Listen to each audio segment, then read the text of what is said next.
My name is Laurie Holleman Sherrod, and this is an interview I did with my father, Joseph Tullie Holleman, on the Saturday before Labor Day in 2012 when he came to my house to attend the 66th annual Sharp family reunion.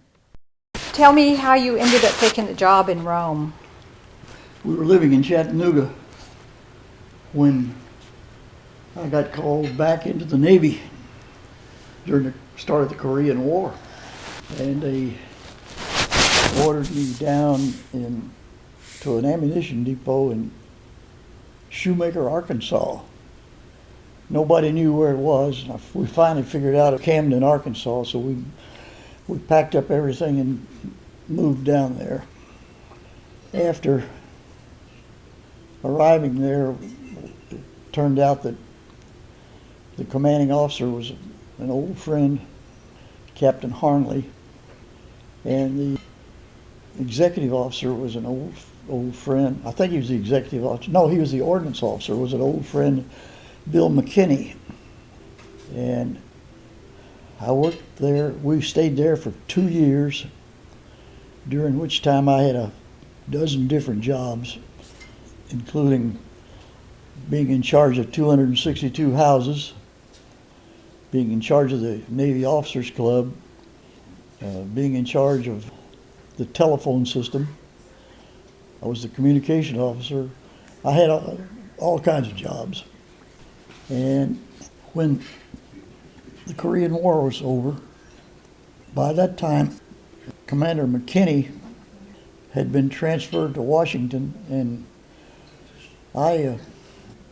when my letter came telling me that they were going to release me back to inactive duty, I got another letter in the same mail, which was, I'm sure, the result of some of Commander McKinney's work, asking me if I would be interested in working for the Navy as an engineer in Europe.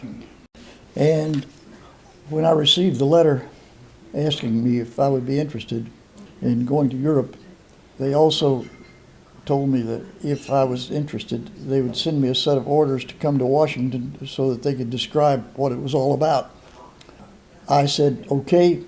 I went to Washington. I found out that they were looking for ordnance engineers, which I was a designated ordnance engineer.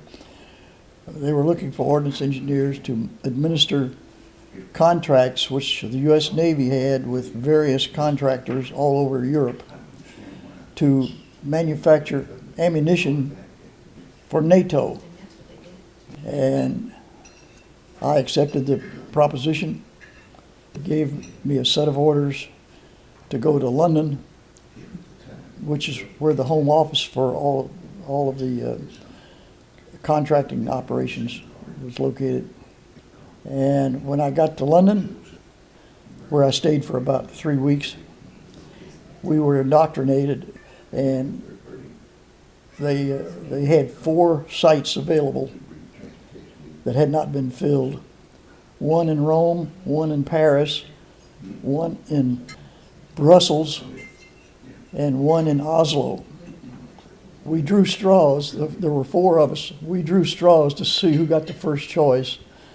I won the first choice, and I picked Rome. And so they sent me to Rome.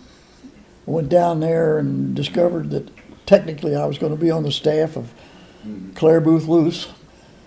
And I went to work and found out that my major job was test firing the munitions that were being manufactured.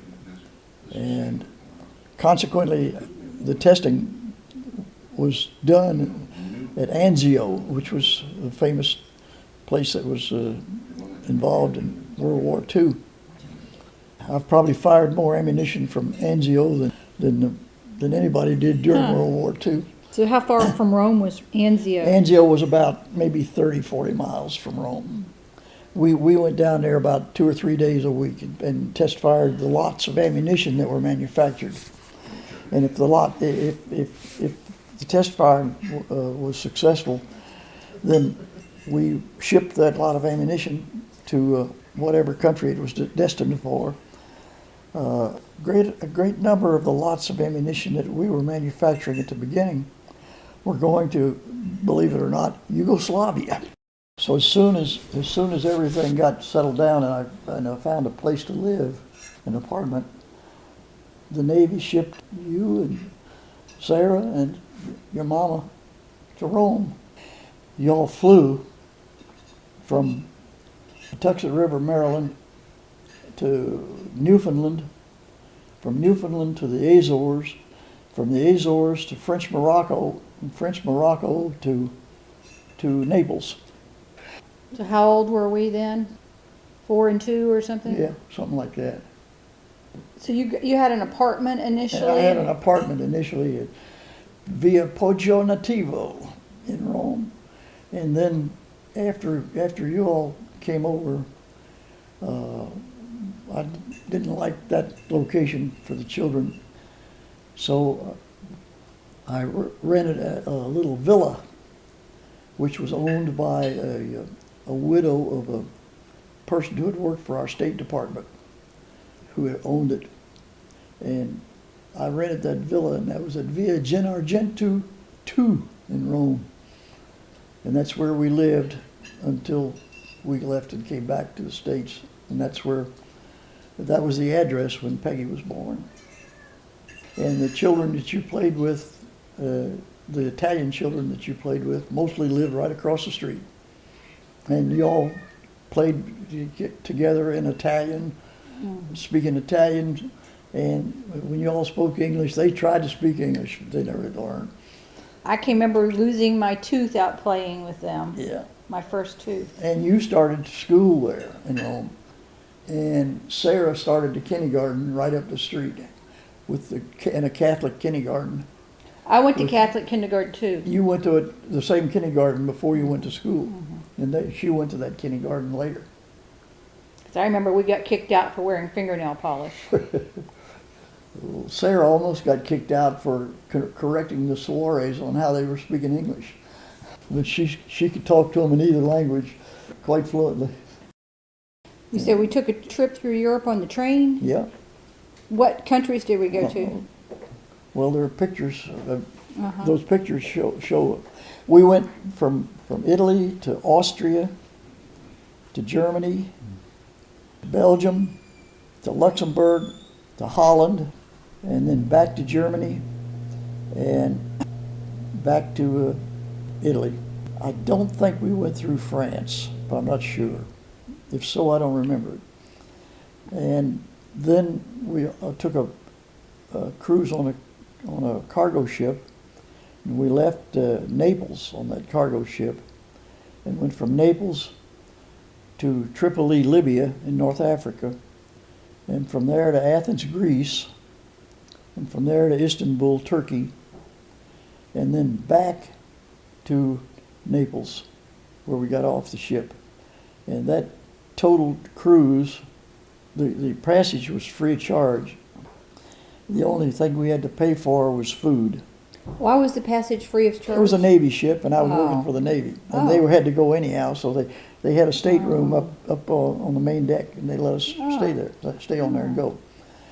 Anyhow, the total charge for the whole trip was food. It was $40 Oh my goodness. for 10 days. Wow. Kind of like our space available now, huh? Yeah, well, that's what essentially it was space available. And so you all got to see, there are pictures of you all riding in a horse-drawn thing in Tripoli, Libya, which incidentally is a country that's now in huge turmoil. Then we went to Athens, Greece, and there's pictures of you all up at the Acropolis.